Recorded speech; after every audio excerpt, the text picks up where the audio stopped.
আসসালামু আলাইকুম everyone, welcome to my channel. আশা করি আল্লাহর অশেষ রহমতে সবাই অনেক ভালো আছেন। আমি আলহামদুলিল্লাহ ভালো আছি। বন্ধুরা, আজকে আবার একটা ভিডিও নিয়ে চলে আসলাম তোমাদের মাঝে।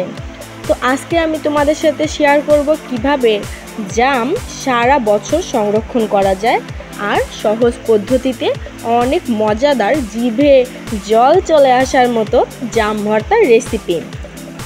তো বন্ধুরা, এই জামটা সারা বছর সংরক্ষণ করার জন্য সুন্দর করে প্রথমে ধুয়ে তারপরে একটা পলিথিনে করে ডিপ ফ্রিজে সংরক্ষণ করে সারা বছর কিন্তু খেতে পারবেন।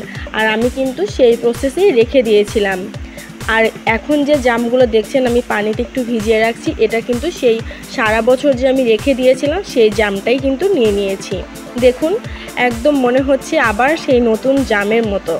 আমি ফ্রিজ থেকে বের করে একটু পানি দিয়ে ভিজিয়ে রাখলাম। তবে যখন ফ্রিজে সংরক্ষণ করবেন অবশ্যই পরিষ্কার করে ধুয়ে তারপরে পলিথিনে করে ডিপ ফ্রিজে রেখে দিবেন। জামগুলো ভর্তা করার জন্য চলে আসলাম আমাদের মরিচের জমিতে, মানে আমার ঘরের পিছনেই আমার আব্বাজানের এই যে মরিচ লাগিয়েছিল সেখান থেকে আমি একদম টাটকা মরিচ তুলে নিচ্ছি। কারণ ঝাল ঝাল করে এরকম টাটকা কাঁচা মরিচ দিয়ে কিন্তু ভর্তা করলে অনেক মজা লাগে। তো আমি কিছু লাল মরিচও নিচ্ছিলাম, কিছু কাঁচা মরিচও নিচ্ছিলাম, দুইটা মিক্স করে আজকে ভর্তা করব।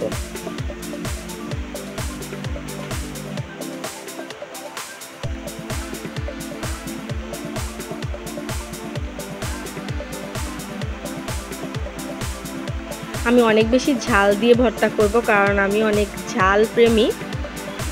অনেকগুলো মরিচ তুলে নিচ্ছি। তার সাথে দেখছি অনেক ঢেঁড়সও হয়ে আছে, আমি কিছু ঢেঁড়সও তুলে নিয়ে যাব এমনিতে পরে খাওয়ার জন্য। দেখো, আমি দেখতে দেখতে অনেক কটা ঢেঁড়সও তুলে ফেলছি। তো বাসায় চলে আসলাম, একটা পাত্র নিয়ে নিলাম আর সেখানে পানি নিয়ে নিচ্ছি। মরিচগুলো সুন্দর করে ধুয়ে নিব।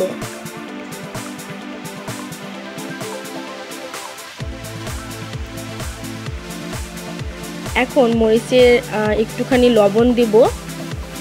লবণ দিয়ে একটু হাত দিয়ে কষকে এটা আমি ভেঙে নিব। এইখানে আমরা কুচি করে কেটে নিতে পারি, কিন্তু আমি হাত দিয়ে এইভাবে ডলে ভর্তা করলে একটু ভর্তার মজাটা বেশি লাগে। এই রেসিপিটা হচ্ছে আমার নিজস্ব রেসিপি। তো এখন এই যে জামগুলো আমি দিয়ে দিলাম।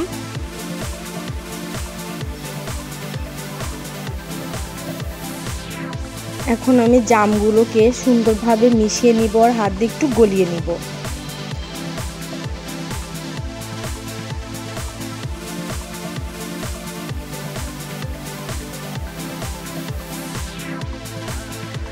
পরিমাণ মতো লবণ দিয়ে দিব আবার আরেকটু।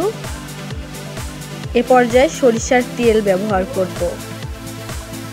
দেখো বন্ধুরা,